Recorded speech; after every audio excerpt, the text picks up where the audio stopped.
Akindes Gera vit au Qatar. De passage à Abidjan pour les fêtes de fin d'année, il choisit de passer la nuit du 31 décembre avec sa famille en bordure de la lagune Ébrié au festival des feux d'artifice d'Abidjan, Ville Lumière. J'ai été invité à venir et puis ça paraît très convivial pour les enfants et pour tout le monde. Donc c'est une façon tranquille de faire la transition d'une année à une autre. À l'image de la famille Akindes, la population est venue de divers horizons pour contempler le spectacle de musique et de jeux de lumière.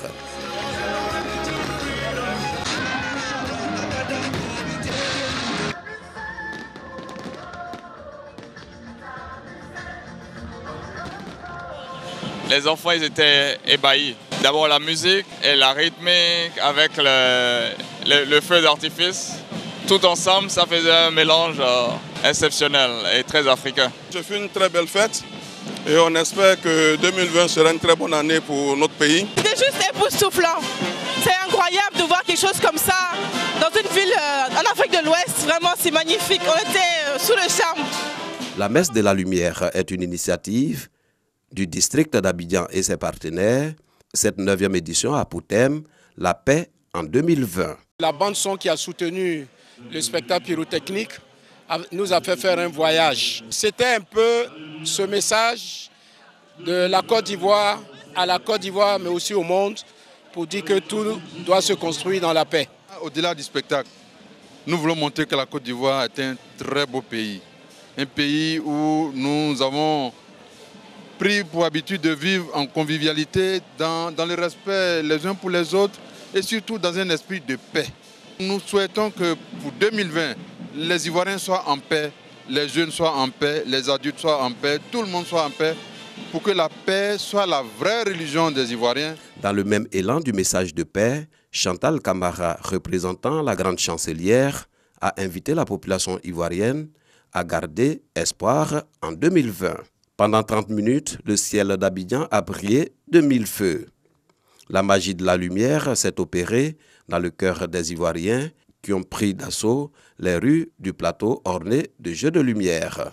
Une occasion pour eux d'immortaliser ce moment par des photos souvenirs pour certains et pour d'autres de faire de petits commerces.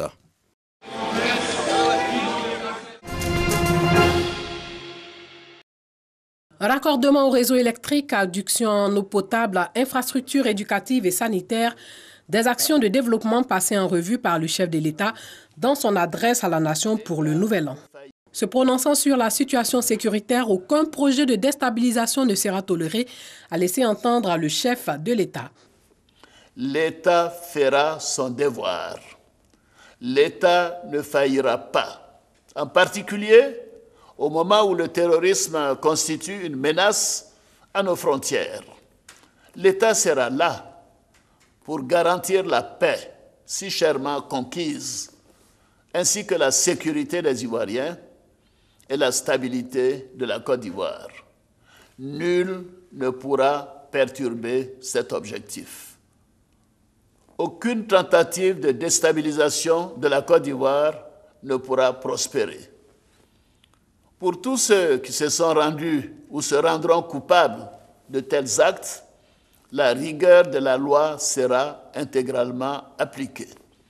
Au moment où nous avons repris le chemin du progrès économique, social, au moment où notre pays rayonne et fait la fierté des Ivoiriens, je vais exhorter encore une fois tous les acteurs de la vie politique ivoirienne à faire preuve de responsabilité en préservant la paix et le respect des institutions.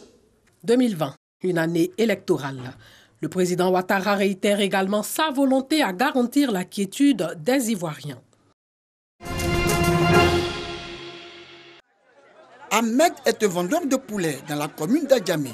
La cinquantaine révolue, il exerce cette activité depuis des années.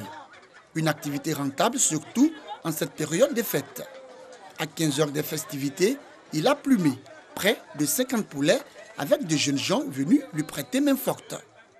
Vraiment avec mes enfants, chacun le soir il gagne un peu et puis il peut faire économie pour envoyer à ses parents. Donc alhamdoulilah, vraiment on ne se plaît pas.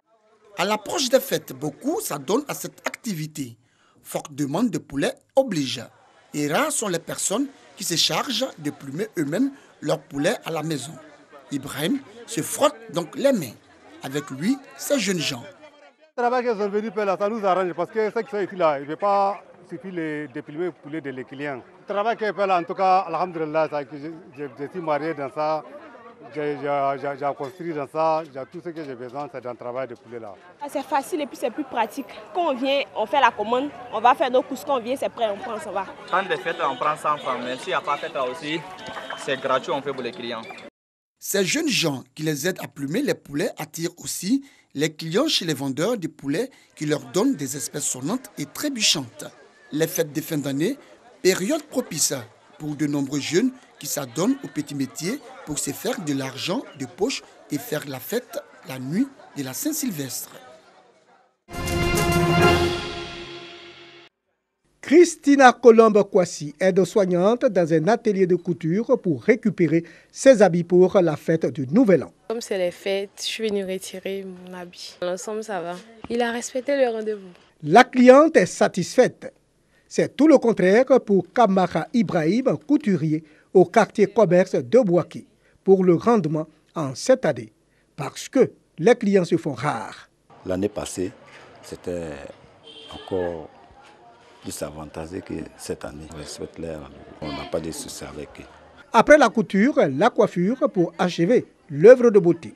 Ici au quartier Coco, à l'Institut de beauté Mamiaouyao, les dames sont venues de tous les coins de la ville pour se rendre belles. On prie Dieu que tout rentre en ordre parce que vraiment, cette année, on ne sent pas trop la fête. Je vais me rendre belle pour la fête. À quelques heures du Nouvel An, les commerçants ne semblent pas désespérés pour autant. Ils espèrent pouvoir faire grimper leur chiffre d'affaires. Cohésion sociale et paix au cœur d'une rencontre de prière en Côte d'Ivoire. Et c'est la ville historique de Grand Bassam qui a accueilli cette cérémonie de prière. Une rencontre pour intensifier les prières en faveur du retour d'une paix définitive, gage de tout développement. Des prières qui interviennent à l'orée de la nouvelle année 2020, année électorale. Nous allons aborder une année électorale 2020. Et vous savez qu'en général, en Afrique, quand il y a les élections, très souvent, les uns et les autres sont en train de soulever les baluchons pour aller ailleurs. C'est ça que nous ne voulons pas. C'est pourquoi nous sommes venus prier, invoquer également nos ancêtres pour qu'ils puissent inspirer nos autorités, inspirer les familles, inspirer les jeunes, afin que chacun joue sa partition pour la paix durable dans notre nation. Initié par la Fédération des familles pour la paix mondiale, invocations et bénédictions ont été dites en faveur des disparus. Plusieurs nations africaines ont pris part à cette grande rencontre de prière. Le Ghana, le Sénégal, le Mali, le Niger, le Burkina Faso et la Sierra Leone.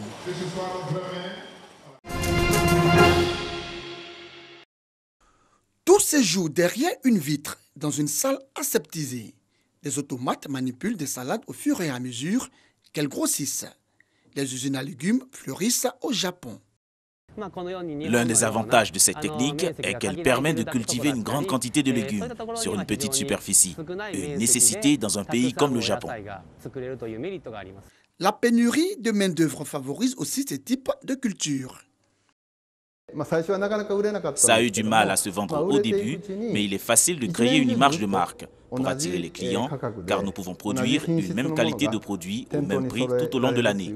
L'autre avantage est que nous avons peu de pertes, car nos produits se conservent plus longtemps, ce qui est générateur de recettes. Le Japon compte 200 usines de laitue.